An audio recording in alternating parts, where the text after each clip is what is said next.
Hello, I'm Jeff with the Jeff and Elle channel.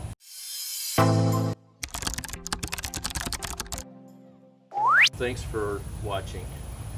In this segment, I want to talk about certain generator options to use in the aftermath of a hurricane when you've lost power. During a hurricane, many things can happen which will cause a power loss. The wind can blow down or make power lines sway and touch each other and short out. Trees can fall on transformers.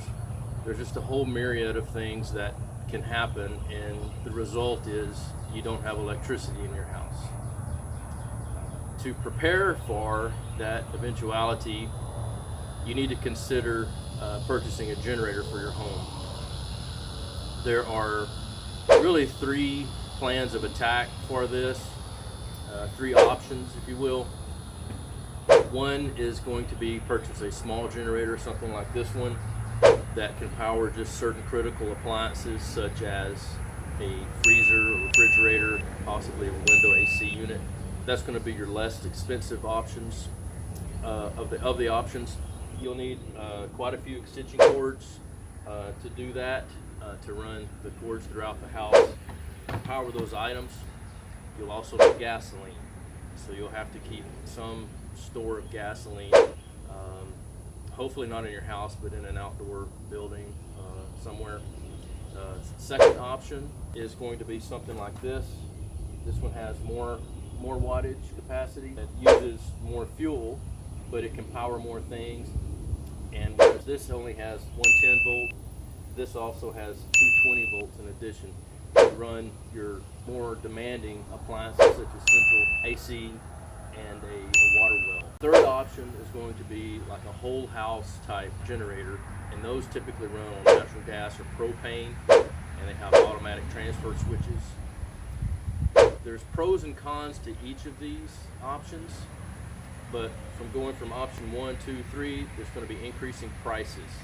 Options 1 and 2 both will need gasoline, and you won't be able to run those 24/7. You'll need to run those in segments of time that allow you to keep your cold stuff cold and to run any other critical items like a water heater for a little while or an AC for a little while.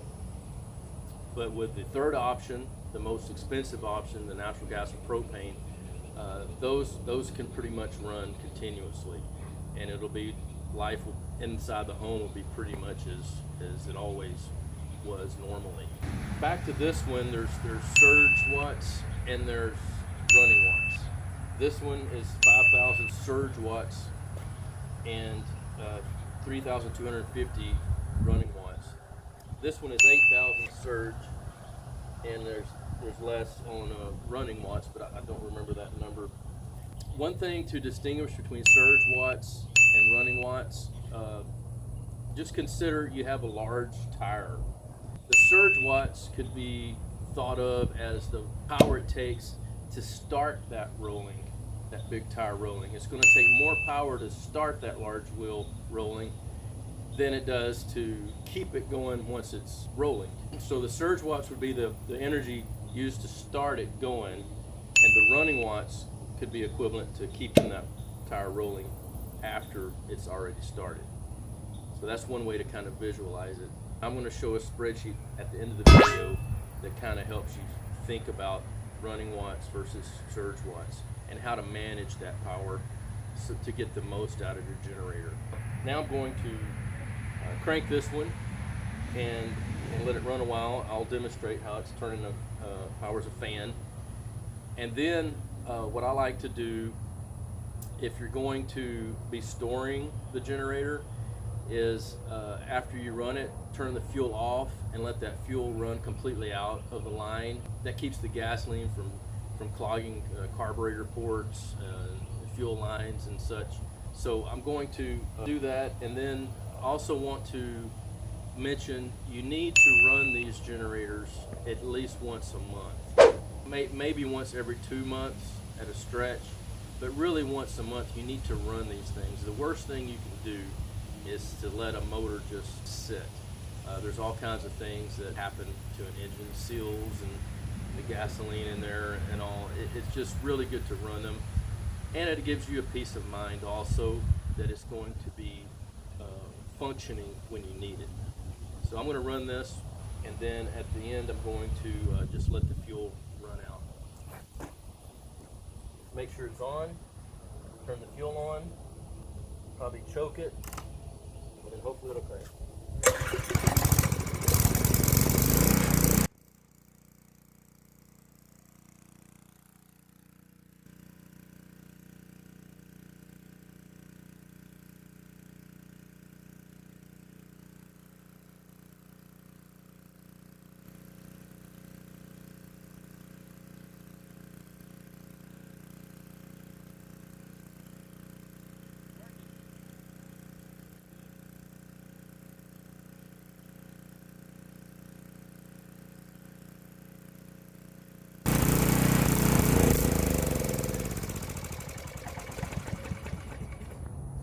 Okay, so now we've let the fuel run out of the line, and the next part I'm going to demonstrate how to use a larger generator like this and a manual transfer switch. So it kind of duplicates a whole house type generator solution, but it's with a gasoline engine. So stay tuned. Now we're going to look at the larger generator. One of the main differences in this is that it's got outlets for 220. All 220, it has two hot 110 volt legs, and then it's got a neutral or a ground. Some of the plugs are 3-pronged, some are 4. With the 4, you have a neutral and a ground also in it. With the 3-prong, you have the 2 hots, and then you have just one, which is the ground or the neutral. So this particular one has 4 prongs, and you plug it in right here for the 220, 240. And then you also have some GFCI protected plugs here for 110. I'll go ahead and demonstrate on this. Now, 2 problems with this. You've got pneumatic tires, and unless your tires are really, really good and sealed, they're going to go low. So be sure to have an air pump handy that you can air them up. And the other thing, it has a nice battery here located here for your electric start. The trouble is it doesn't run long enough to keep it charged up.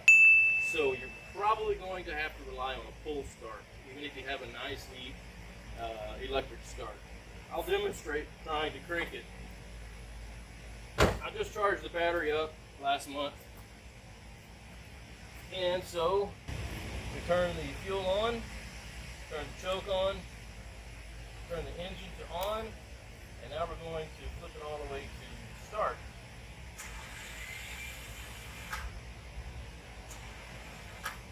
Barely hear the starter turning. It's not enough to crank it. So what we're going to have to do is use the old pull start.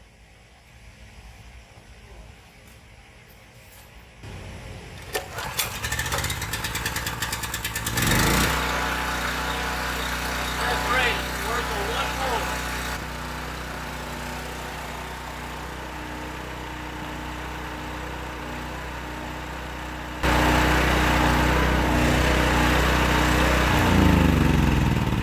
Case, I just switched it to off because I'm fixing to demonstrate how to hook it up to the house. In this case, I have a plug in the back of the house that I can plug this cord into, and then I have a manual transfer switch on the inside in the workshop. And I'm not going to tell you how to do that. That requires a professional, a master electrician to install, but I'm just going to demonstrate how I use it in my house. So let's go to the backyard. If you have the ability, I recommend getting some kind of equipment pad or elevated area to set your generator up on so that you're not standing in a pool of water working with electrical. That's very dangerous, not recommended. So in this case, I've put it up on an equipment pad. You go ahead and crank it, hook up the cable, and then I'll take you inside to the breaker panel where I'll show you how I'd use the transfer switch. and able to use the breakers to turn on and off certain things.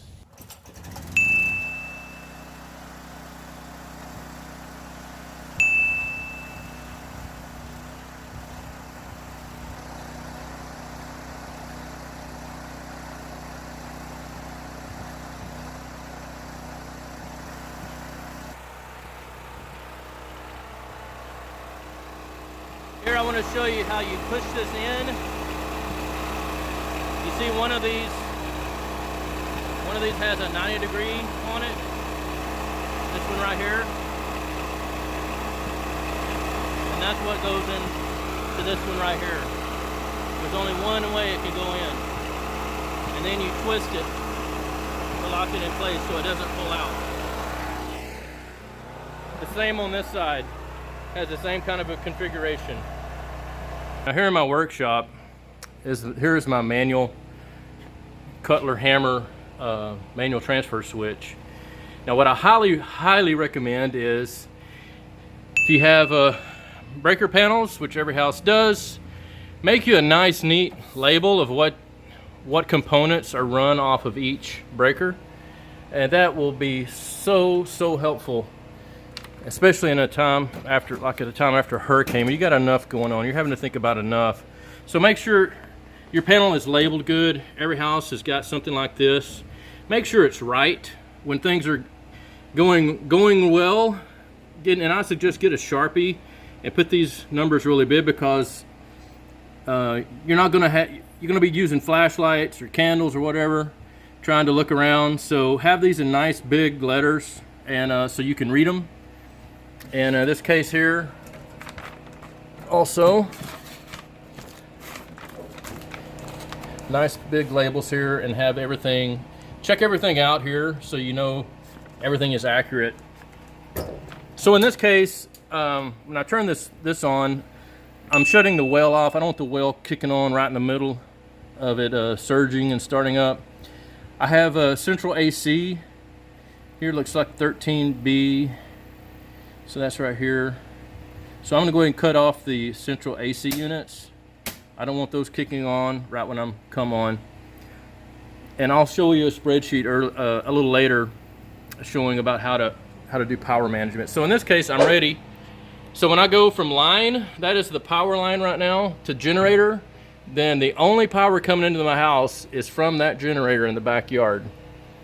So you don't want to fool around on this. You want to jerk it quickly. There we go. Went from off to generator. So now we're going to go inside and make sure my refrigerator and freezer are on, and see that my ceiling fans come on. Okay, I've got lights, I've got fan. It's running off the generator. Let's check the refrigerator.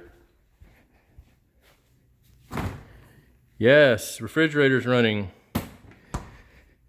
Check the freezer.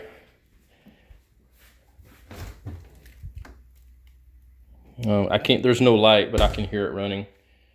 Check the lights here in the living room.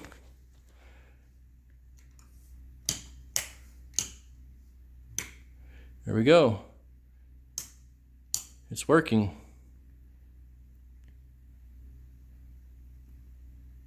Okay, so it's time to shut things down for a while. I'm going to move this to off and then on up to the line, and so to restore power to the house. Now we're off the generator. There's no power at all to the house. And now we are back online with the center point power.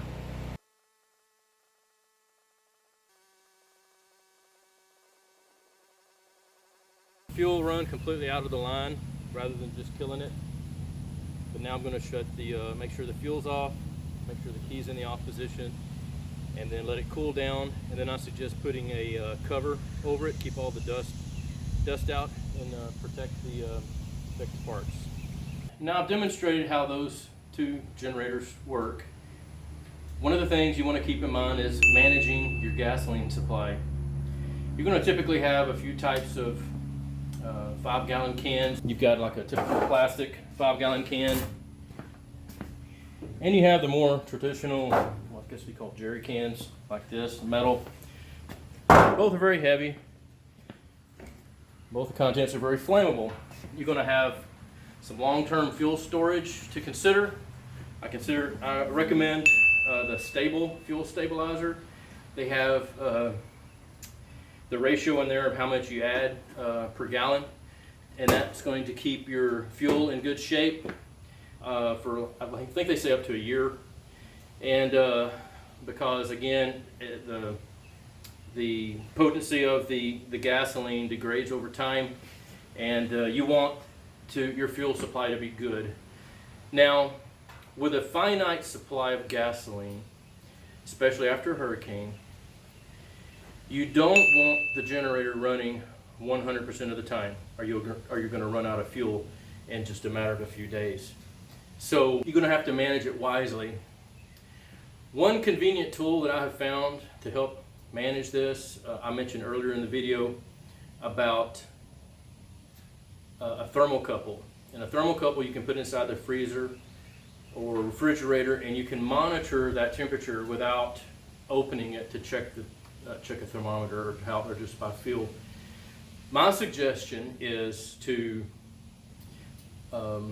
say, for example, you wake up in the morning, open the refrigerator, get your stuff out to cook with, prepare your meal, put it back in, those items that need to be refrigerated, and then run your generator for about 2 hours, bring that temperature way down, and then do not open it until you have to for lunchtime or early dinner.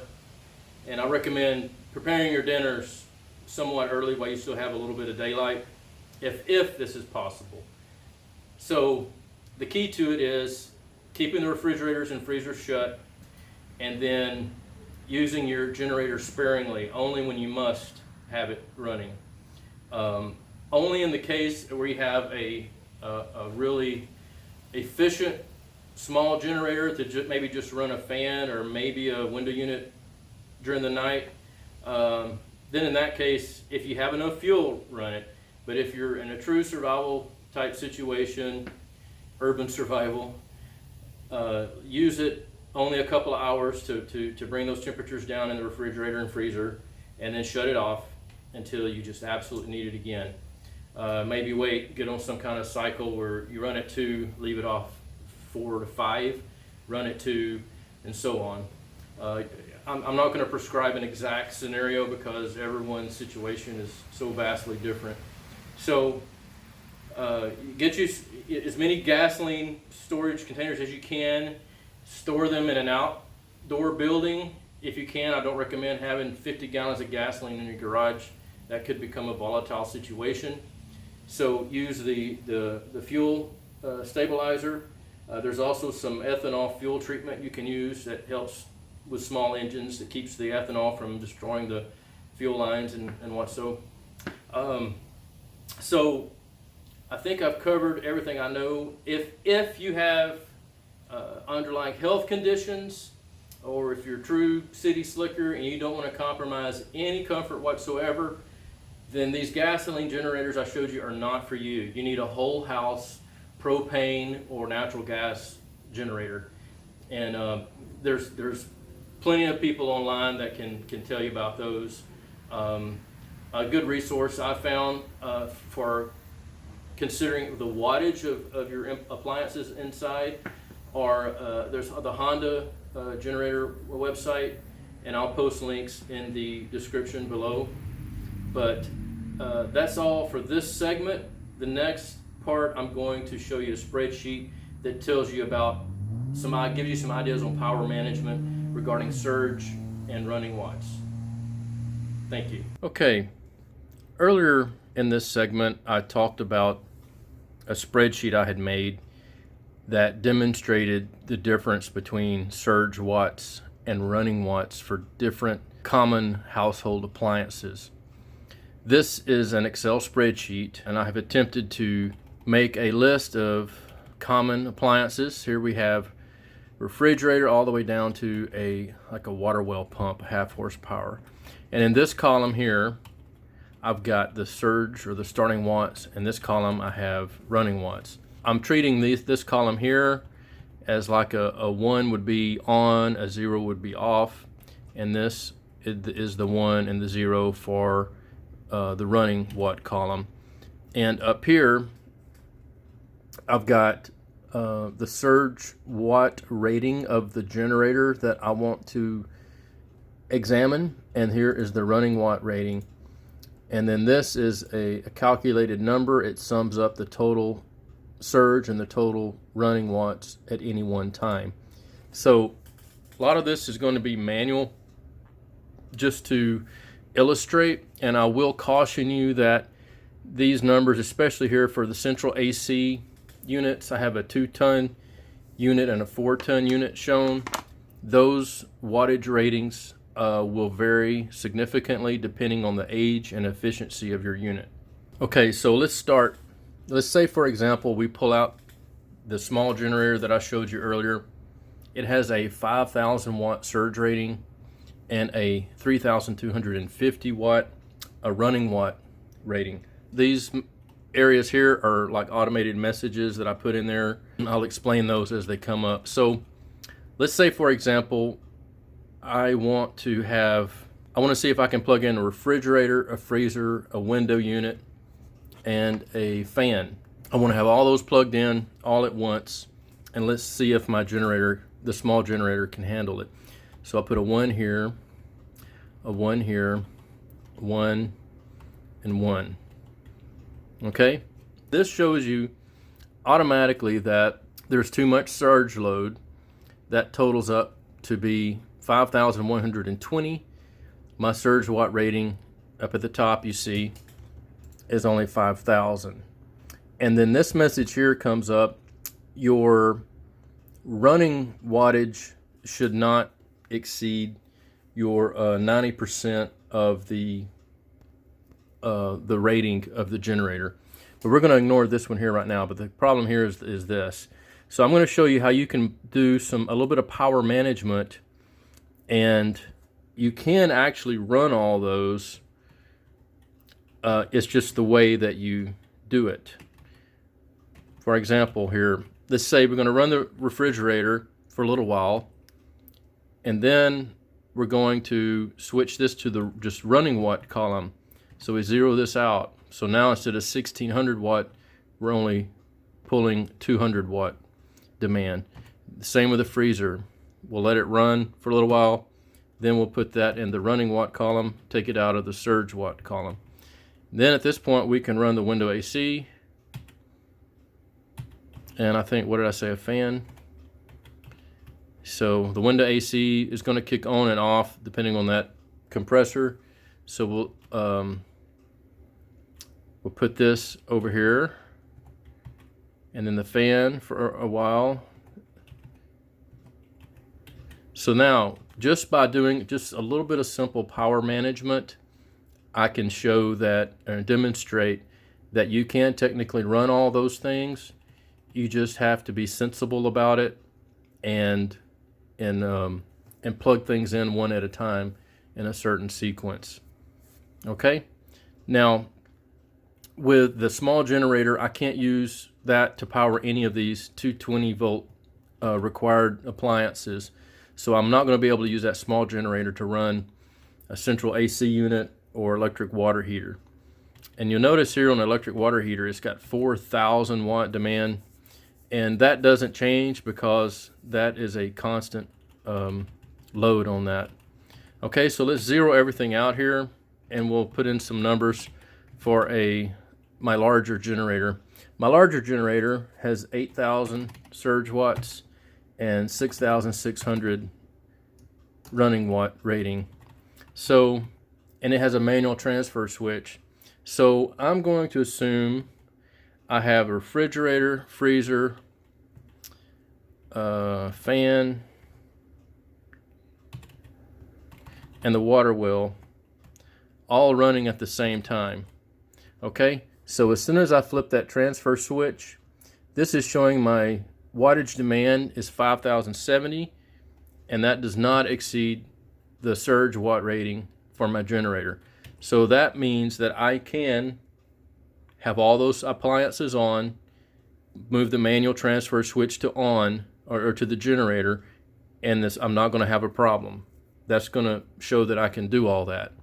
Okay, so I want to experiment here, and let's see if I can run that 2-ton AC unit. If I have that plugged in also, boom, no. My 2-ton AC unit is going to be too large for that. Now, let me see if I can do this a little differently.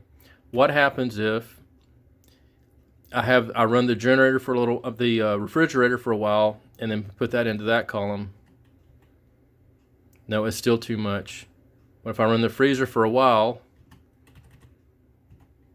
and then have it? No, still too much. So let's zero this out.